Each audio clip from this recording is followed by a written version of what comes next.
Welcome to Mastering Business and Financial Reporting using Excel 2007. In this demo, we'll talk about consolidation. We'll click on the Workshop 2010 folder. We will select file number 1, file number 2, and file number 3. We'll click Enter. It will open the 3 files. We will open a new blank workbook. And I want to view arrange all tiled, and that will put all the files to be consolidated along with the blank file on one screen. Now I want to consolidate this file and this file and this file into the blank file. Make sure you keep your pointer on the blank file. Then we are going to click on Data, Consolidate. The consolidation dialog box pops up. You have a few things I want to mention here. First, the function.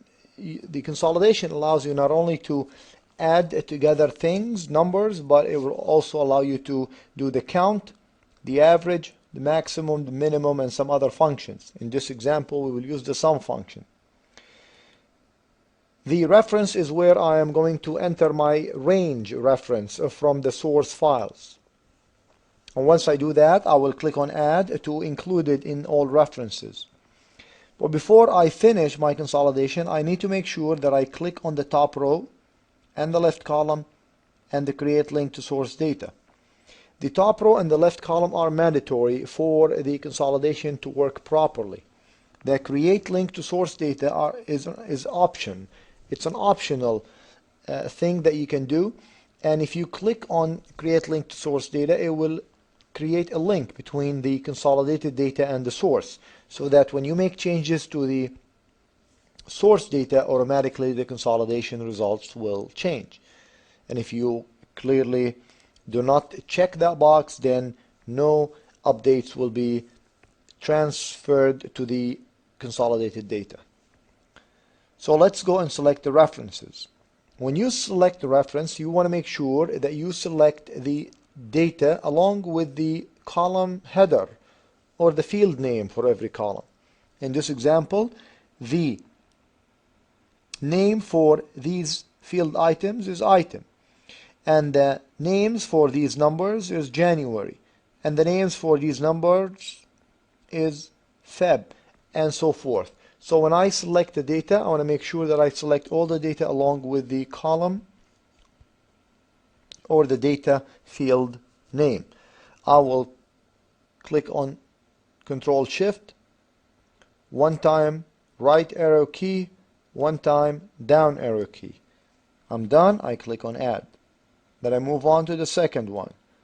Click on Item, Control Shift, right and down. Click Add. And go to the third one. Right click, Control Shift, right, down, click Add. I'll make sure that the top row, left column, and the link to source data is checked. I'll click OK, and then I will maximize my sheet.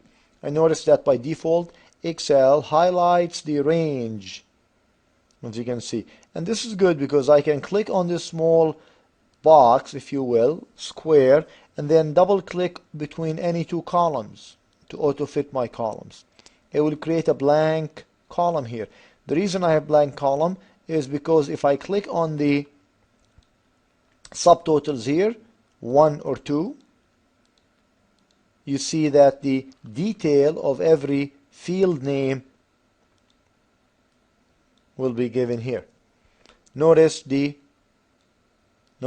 formula for every item. Click on 1, click on View, Arrange All Tiled. This is January 7,539. I will go and change January. Here's January. I will put 1,000. And I want you to watch